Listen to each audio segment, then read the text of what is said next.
Baahubali సిరీస్తో pan India star అయిపోయాడు young rebel star Prabhas.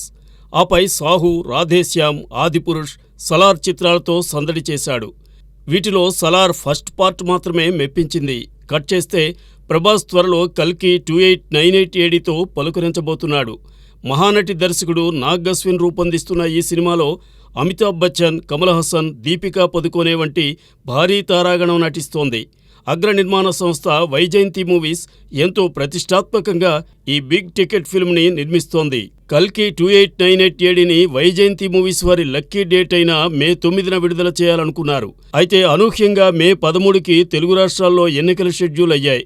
దీంతో మరో రిలీజ్ డేట్ వైపు ఫోకస్ పెట్టింది యూనిట్. లేటెస్ట్ బజ్ ఏంటంటే మే 30న కల్కిని విడుదల చేసే దిశగా ప్రణాళిక జరుపుతోందట.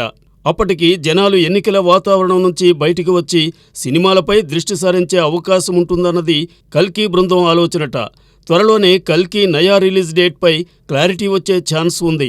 6000 సంవత్సరాల పాటు సాగే కథతో కల్కి 2898 ఏడీ రూపొందుతోంది. అందుకే ఈ సైన్స్ ఫిక్షన్ కాన్సెప్ట్ని జనానికి మరింత అర్థమయ్యేలా చెప్పడానికి నాగ్ అశ్విన్ అండ్ టీం వినూత్న ప్రయత్నాలు చేస్తోంది. ఇందులో భాగంగానే ఓ యానిమేషన్ ప్రీలూడ్ని ఓటీటీలో స్ట్రీమ్ చేయబోతున్నారట. ఓ ప్రముఖ ఓటీటీ వేదిక దీనికి సంబంధించిన రైట్స్ని భారీ మొత్తంలో కొనుగోలు చేసిందట. ప్రభాస్ ఇప్పటికే ఈ యానిమేషన్ వీడియోకి డబ్బింగ్ కూడా పూర్తి చేశారని సమాచారం.